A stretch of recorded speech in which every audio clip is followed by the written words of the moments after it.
एक छोटे से भारतीय गांव में राघवन नाम का एक विनम्र किसान रहता था।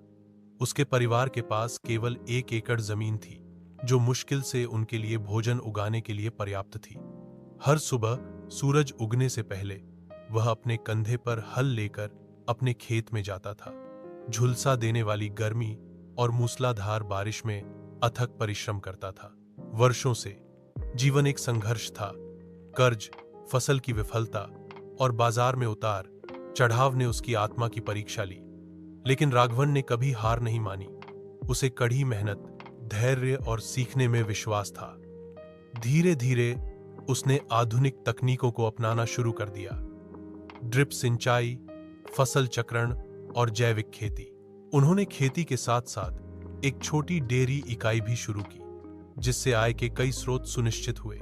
उनकी लगन फल देने लगी, उपज में सुधार हुआ और खरीदारों ने उनके उत्पादों की शुद्धता पर भरोसा किया।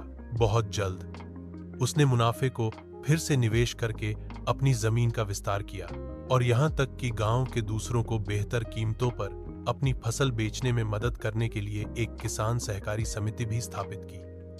कई साल बीत गए और राघव ने एक संघर्षरत किसान से एक समृद्ध भूस्वामी में बदल गया।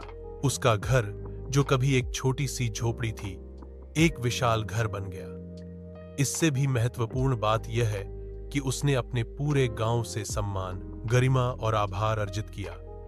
जब उससे उसकी सफलता का रहस्य पूछा गया, तो राघवन मुस्कुराया और कहा, एक किसान की दौलत सिर्फ उसकी जमीन में ही नहीं है, बल्कि उसकी कड़ी मेहनत, ज्ञान और हर बीज के साथ बोई गई उम्मीद में भी है।